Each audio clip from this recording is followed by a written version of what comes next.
An old rock musical is being revived tonight in London 17 years after its debut there. Today, foreign editor Dennis Murphy says back then, no one had any idea that Rocky Horror Picture Show would become an institution. It's just a jump to the left.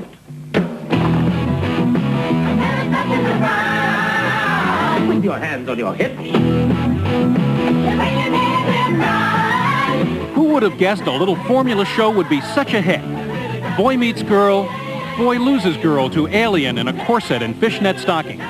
Girl loses boy to alien in a corset and fishnet stockings. A cheapo rock musical that grew up to become a monster cult film. Well, you got caught with a flat world. How about that? Well, babies, don't you panic. Richard O'Brien played the character Riff Raff in the movie. He originally wrote the piece for a London fringe theater group almost 20 years ago.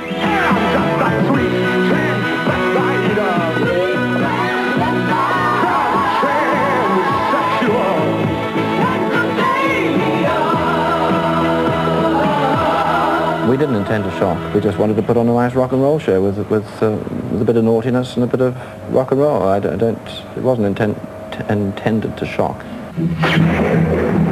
The Rocky Horror Show is a story of seduction. The innocents, Brad and Janet, one dark and stormy night, find their car broken down at the spooky old castle owned by the mad scientist, Dr. Frankenfurter. Stop me if this sounds familiar. Hello.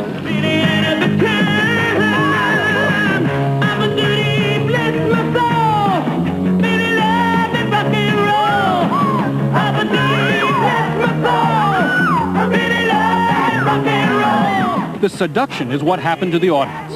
Every Friday at midnight, millions of American kids would go to the movies dressed as their favorite character, recite the dialogue, make up new dialogue, sing the songs, and throw stuff at the screen.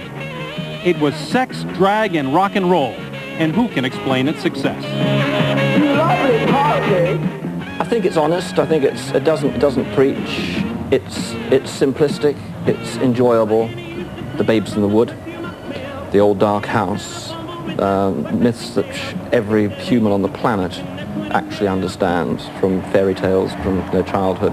Fairy tales that are repeated from generation to generation, so even if they're not seen to be in the show, they're there, and I think they trigger little trace memories. Before it was a movie, it had a good long run on the London stage, and now it's back. Let's do the time warp again. Let's do the time warp again. And the kids who know it only from the film are coming to the theater tarted up in Madonna wear. It's midnight screenings all over again. What a perfect example of manhood. So dominant. You must be very proud, Janet. Pity the new Brad and Janet. The audience knows the show better than they do. Gina Bellman plays Janet. She couldn't believe a recent preview performance. 1,600 people in drag, you know, in basques and suspenders and stockings, you know, screaming and shouting at us. And that was, I think we all sort of went into overdrive that night. Tim Curry all but retired the part of the mad scientist on the stage and in the movie. Tim McInnerny has the unenviable job of following him. He wants to fashion a more dangerous, more neurotic Frankenfurter. It's like being asked to be Mick Jagger for an hour and a half every night.